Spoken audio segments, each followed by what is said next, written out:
Bonjour, j'espère que vous allez super bien et que par cette ambiance de fin d'année et des fêtes, vous vous sentez très bien et que vous passez de très bons moments. C'est vrai que j'avoue que ça fait un, peu- un petit bout de temps que je ne vous ai pas vu, que je ne vous ai pas sorti une vidéo parce que j'étais très très occupé. Je l'avoue que voilà que j'ai marqué un long temps avant de vous revoir. Mais bon, me voilà. Je fais signe de vie. Et je vous propose aujourd'hui une petite énigme, un petit jeu ludique de réflexion que certains parmi vous peuvent le connaître. Il s'agit de 9 points, comme ça répartis sur un carré, on va dire, et qu'il faut, par le biais de 4 lignes, sans lever la main, passer par tous ces 9 points. Donc, le but du jeu, c'est que par le biais de 4 lignes, sans lever la main, pouvoir passer par les 9 points ici. Voilà. Donc on va faire quelques essais. On va voir est-ce que l'affaire est si simple que ça. La chose la plus, on va dire, frappante ou bien l'idée la plus marquante qui revient toujours, c'est de, par exemple, allez, je vais utiliser une couleur un peu différente, de faire comme ça, un 2 3 mais là c'est 4 ça ne donne pas ce qu'il faut. Donc je- il me faut plus de 4 lignes pour pouvoir faire ceci si j'aborde cette configuration de ligne. Alors, qu'est-ce qu'il faut faire?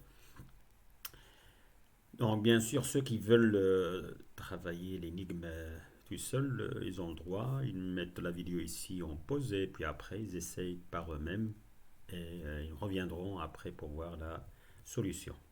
Ceux qui sont un peu pressés, qu'ils me suivent, je vais leur donner la réponse. Voilà, il y a plusieurs possibilités, mais bon, je vais commencer par une première possibilité et éventuellement vous donner les autres possibilités. Voilà, alors, vous êtes prêts? Partons. Donc, voilà une première possibilité par exemple. Je commence d'ici. Hop, première ligne, deuxième ligne, troisième ligne, hop, et quatrième ligne. Et voilà, via quatre lignes, je suis passé par tous les points. Il y a d'autres possibilités. En fait, en partant d'un des coins ici, d'un des coins ou bien des sommets du carré, les quatre sommets du carré, pardon, je peux prendre n'importe quel sommet, faire la même chose par le fait que j'ai une symétrie. Les points sont superposés de manière symétrique et les quatre lignes, les voilà, ils respectent cette symétrie. Alors là, il y a moyen de passer par les 9 points en partant allez, d'un autre sommet. Ici, par exemple, je peux faire la même chose. Un, 2, 3, 4. Donc, vous l'avez bien compris, je peux commencer par ici, par ce sommet-là, faire la même chose, toujours en raison de la symétrie que représente la figure. Et voilà, en 4 étapes, 4 lignes sont levées la main. Je puis passer par les 9 points. Maintenant, il me reste juste ce sommet-là pour que j'aurai fait tous les cas possibles. Allez. Donc, j'efface et puis après, je reprends à partir de celui-ci. C'est le même principe. Hop, 2 3 et 4. Et voilà. Maintenant, il y a des variantes. En fait, qu'est-ce qu'elle a à voir, les mathématiques, avec ça? Bon, vous l'avez bien compris, ceux qui ont fait la théorie des graphes et les mathématiques appliquées, ils savent très bien qu'on peut résoudre pas mal de problèmes, bien sûr, qui se rapportent à ce genre de situation et de jeu. On peut les modéliser mathématiquement.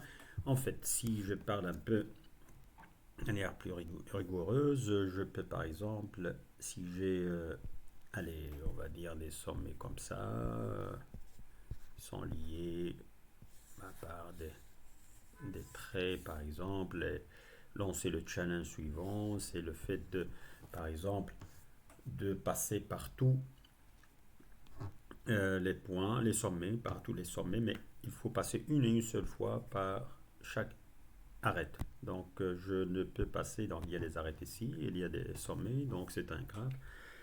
Le problème qui consiste à passer par tous les points, mais je ne peux passer qu'une une seule fois par chaque arête. Est un cycle, cycle est un cycle eulérien. Cycle eulérien. En mathématiques, Euler a bien démontré que sous certaines conditions, certains cycles, bon, certains graphes peuvent réaliser ceci. C'est-à-dire je peux passer par tous les points en ne passant qu'une seule fois par chaque arête, sous certaines conditions. Donc, et il y a une autre variante de ce jeu, de ce problème mathématique, qui est le cycle hamiltonien. Il s'agit de quoi? Pour le cycle hamiltonien, cycle hamiltonien, il faut passer cette fois-ci une seule fois par chaque sommet. Bon, le premier, je peux passer par... allez, il faut passer une seule fois par chaque arête. Je peux éventuellement passer par plusieurs fois par un sommet. Le cycle hamiltonien, lui, non, il prévoit le fait de pouvoir passer une seule fois par chaque sommet. Alors vous allez me dire que voilà, il y a des apparences où le cycle hamiltonien paraît plus facile que le cycle eulérien. En fait, non, le cycle eulérien est facilement soluble. Il y a des conditions juste sur la parité des arêtes qui partent d'un sommet. Et je peux résoudre le problème de manière linéaire facile, il n'y a aucun souci. Par contre, le cycle hamiltonien, le fait de ne passer qu'une seule fois par chaque sommet, par tous les sommets, est un problème qui est, une fois que j'ai plusieurs nombres, qui paraîtrait très difficile à résoudre. En fait, il fait partie des, pardon, il fait partie des problèmes NP, NP complets sont des problèmes qui deviennent facilement exponentiels, dont la résolution devient très très compliquée et même les ordinateurs les plus sophistiqués peuvent planter à un certain moment si on a un nombre conséquent de sommets. Et pour résoudre ce problème de cycle hamiltonien peut paraître très très difficile et peut ne pas être soluble même par les ordinateurs les plus puissants. Donc la solution sollicite on va dire, un temps extraordinairement grand pour pouvoir trouver s'il existe un tel cycle ou pas. Pour le cycle hamiltonien, c'est des problèmes NP dont les représentants s'appellent des problèmes NP complets. Voilà, donc ça c'est des variantes, c'est une touche mathématique sur le jeu ludique qu'on avait suscité tout à l'heure. Voilà, elle nous a fait déborder sur cette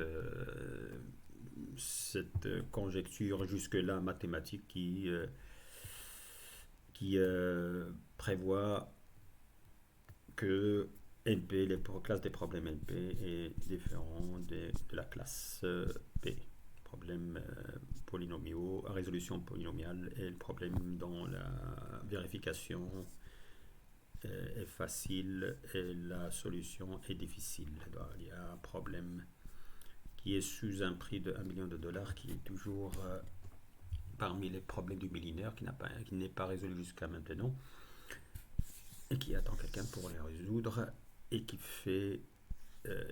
est la solution en fait ou bien qui se rapporte à la solution du cycle hamiltonien. Mais bon, ce que je vous ai parlé ici, le petit problème ludique ici, étant un petit problème ludique. On peut le qualifier de mathématique, mais il faut le modéliser, qui n'a rien à voir bien sûr avec la complexité du cycle hamiltonien dont je viens de vous parler. Parce que là, on est en train de limiter le nombre de passages, le nombre de lignes pour passer par tous les points. Voilà. Donc j'espère que la vidéo vous a été utile, vous a plu et que vous pouvez vous pouvez vous amuser avec ce genre d'énigmes et de petits problèmes dans votre temps libre. Je vous souhaite toujours de très bons moments pour cette fin d'année, que vous passiez de très bonnes fêtes et de très bonnes vacances si vous êtes en vacances.